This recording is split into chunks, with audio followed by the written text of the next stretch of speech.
dividing line between a deeper set of rock that we call the Triassic and an overlying set of rock that we call the Jurassic. So everything west of us here are the Jurassic rocks, and the Jurassic is what hosts the silver. So everything that was being drilled here in the 1960s through to the 1980s was being drilled in this overlying set of rock for its silver. What they hadn't realized back then was they'd missed this different, deeper set of rock called the Triassic, which hosts the copper. This is what is host to the copper porphyry system. And this was realized when we first came in here in 2021 and we started doing grassroots exploration again. So instead of going straight to drilling, we wanted to start from, back to basics, and we blanketed this whole area in soil samples. And when we got the results back, because modern day, you assay for everything. You get copper, you get every element in the periodic table. And everything on this side of the project had copper and gold and molybdenum and basically all these metals that you get in copper porphyry systems. And that was just never realized before. And then we ran that IP survey. So we did the ground penetrating survey.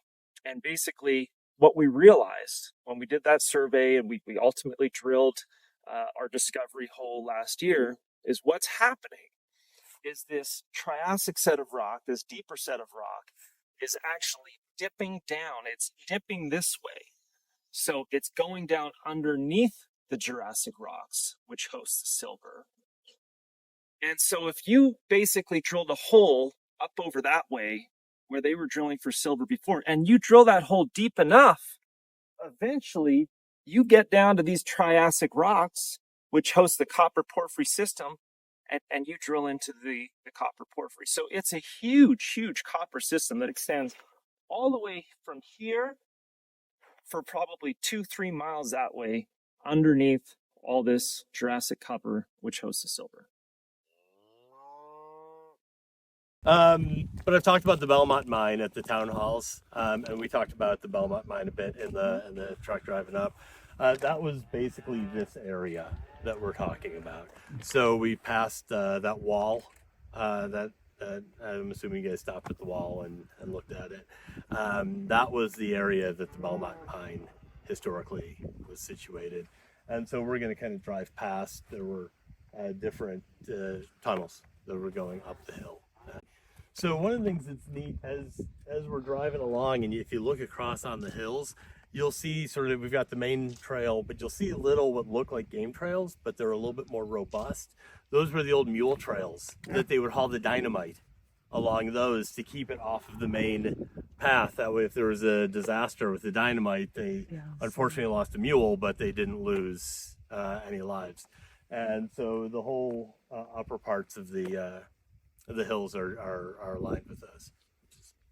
Rumors are that's where they hit their silver bars and behind that wall, but then they never came back. They got chased off. So this is the part of the copper porphyry system that's exposed on surface. The rest of it is covered in these Jurassic rocks. So when we first drilled our discovery hole, we had to drill through the Jurassic cover rocks, and we got into a pretty good part of the porphyry system.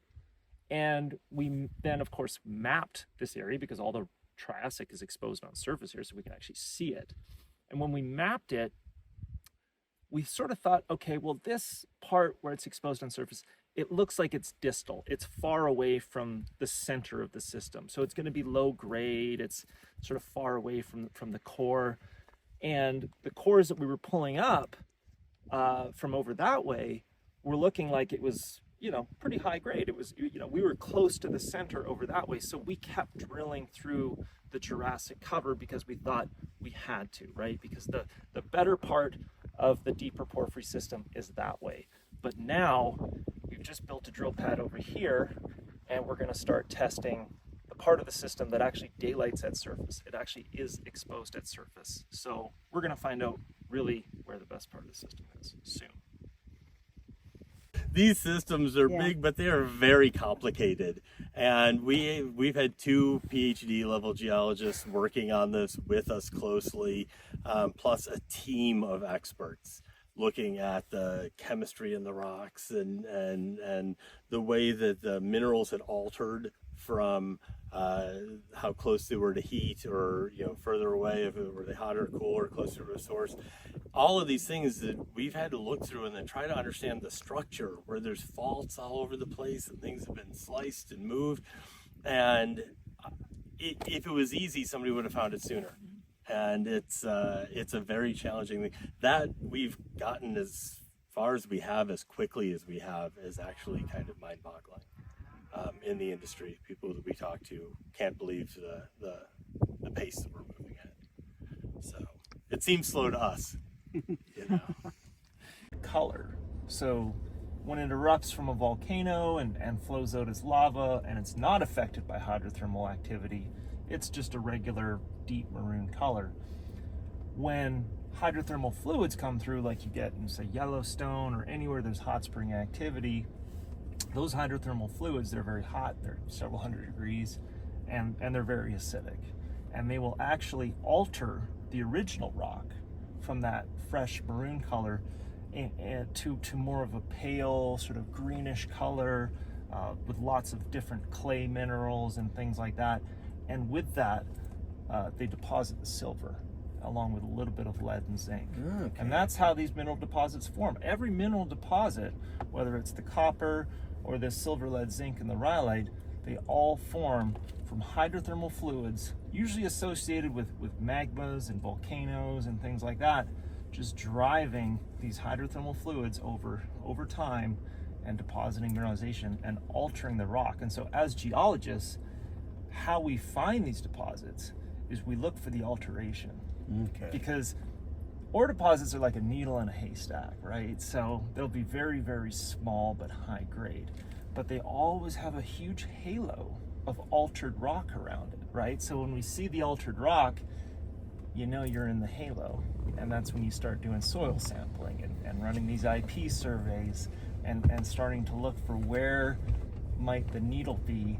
And once you have a pretty good sense of where the needle might be, or you have some targets that suggest they might be needles, you start sticking the drills in and trying to hone in on them slowly that way. The one you get the most is iron. You get a ton of iron.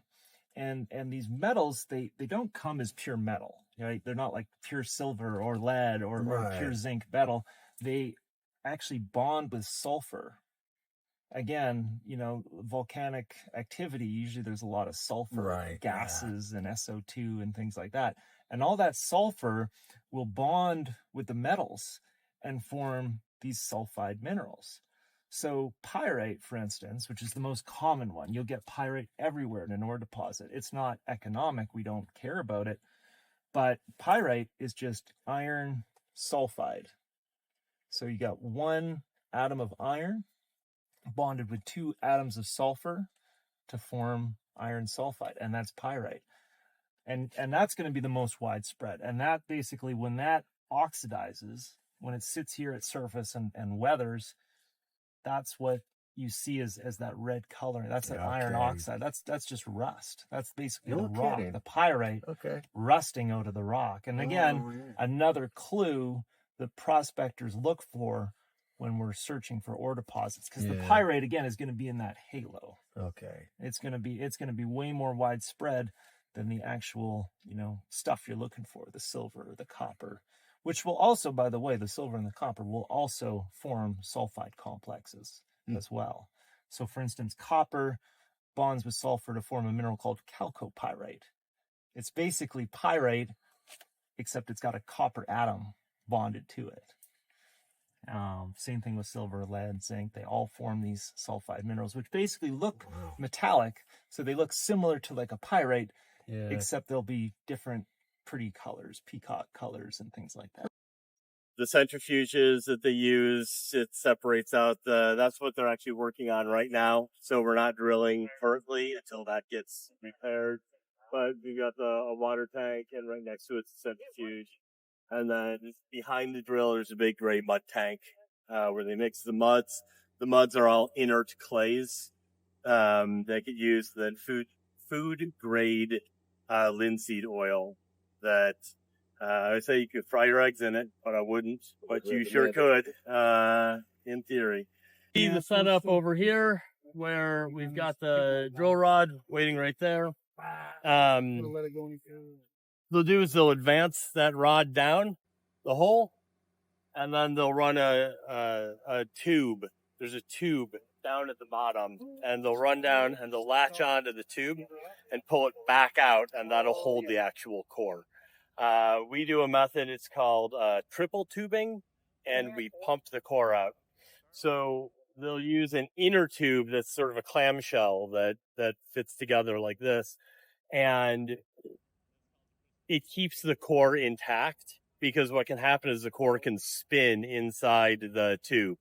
And if that, we try to orient the core so we get a line drawn on it that tells us where, if this is the piece of core, where the bottom of that is. And we can take that and we can align it in space. And if we see veins or faults, we can tell what orientation they're actually going. Because otherwise, if we didn't have that line, it could be anywhere in 360 degrees around that core. And it basically forms a cone around it. So this tells us where the veins sort of are oriented in space. The reason we drill in 5-foot lengths is because in a perfect world, they drill until one of those tubes that you saw is full. Mm-hmm. And then they pull the tube up to the surface, empty it, and then start again. However, here, we're dealing with very difficult ground conditions, which means that those tubes, as they're filling up with core, tend to block very easily. And the reason for that is because the rock isn't very competent. It's very broken up. Mm-hmm. And when you get all these angular pieces of broken rock, they'll sort of jam themselves in, and they'll get stuck. And so you're drilling down, but something is jammed up, and the core can't go up into the tube. And you end up just grinding the rock up and making a huge mess. And so the drillers will know, they can feel when the tube is jammed. So we were getting a situation where the tube was jamming every foot after 2 or 3 feet. So we switched and we went down to 5-foot tubes just because they're lighter and easier to use.